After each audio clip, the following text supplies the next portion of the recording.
Guys, welcome the freak back to Reliving Layton, a series where I am playing through the, wow. What am I playing through?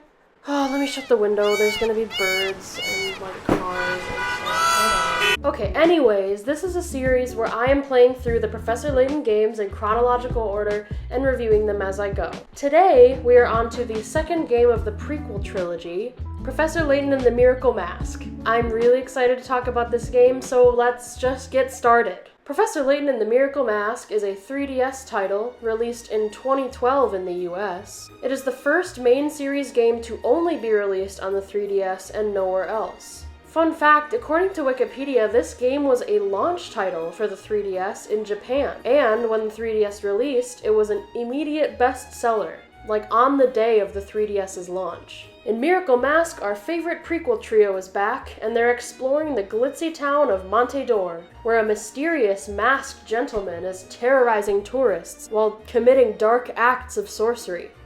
Or is he?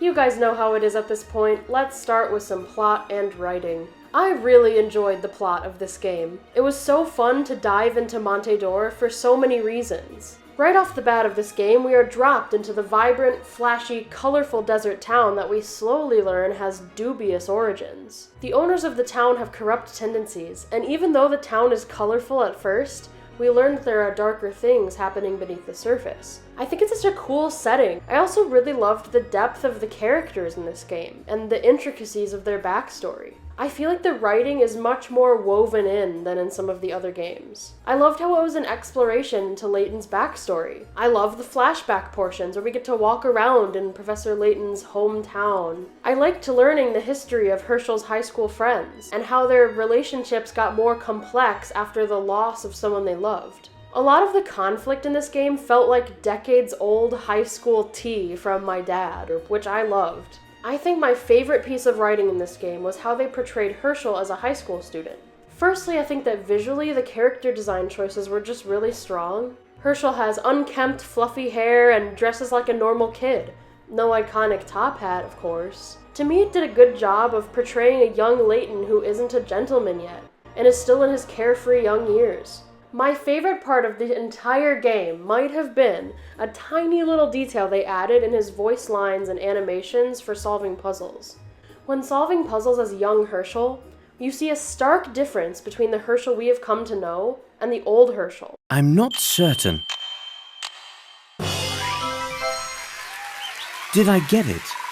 He gets stumped by puzzles easily, he doesn't think he's very talented at puzzle solving, and he might not even particularly like puzzles in the first place. It's such a tiny detail, but it made me practically jump for joy. It shows how much of a journey Herschel has made before we meet him for the quote-unquote first time in Last Spectre. He learned how to love puzzles because his friend Randall had such a passion for them. After Randall was gone, Herschel explored the thing his friend loved so dearly and eventually learned to love it too.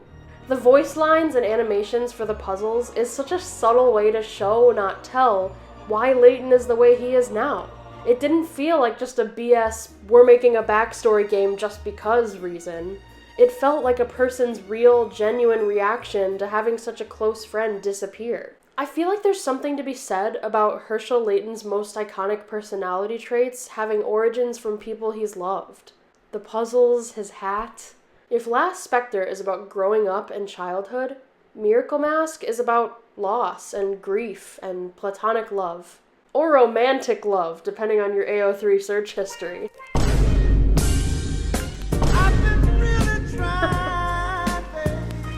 My only issue with the writing of this game was that the surprise ending kind of beat itself into the ground like a dead horse. Granted, I've played this before and I knew how it was going to end, but the whole storybook setup to the reveal of the villain, I felt it just really didn't do anything for itself. I thought it was really heavy-handed and not a graceful way of letting the story play out. Just that last build-up to the reveal, it was unsatisfying to me.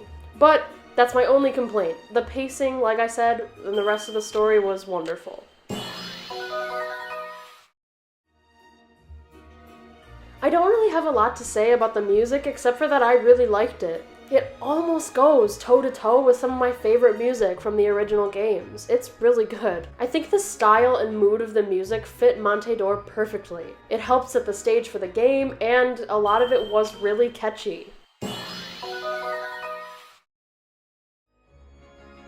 The puzzles in this game were fun, and some of them were a really fun use of the 3DS technology, but honestly, in terms of difficulty, Miracle Mask backslid from Last Spectre a little bit. I still enjoyed the puzzles, but I didn't feel as stumped as I did when I was playing Last Spectre, so it didn't feel satisfying. In a lot of ways, it was painfully obvious that the developers were like, we have 3D technology now. Look at these puzzles existing in 3-dimensional space. Isn't that cool? Which it probably was when the game first came out, but since it's been... Hold on. Since it's been 14 years. Oh god. Since it's been 14 years since the 3DS came out, it's lost its shine. I really liked the minigames in this installment. The rabbit show was very cute, but also pretty easy. I think I only had to redo a level like 2 times. It could have been more challenging, but I thought it was fun, and the rabbit was adorable. The rabbit was so freaking cute. It kind of had Nintendogs vibes, which was kind of cool. The robot minigame was fun, just kind of middle of the road to me. I will say I did really like the music from the robot minigame though. It was fire, I'm not even gonna lie.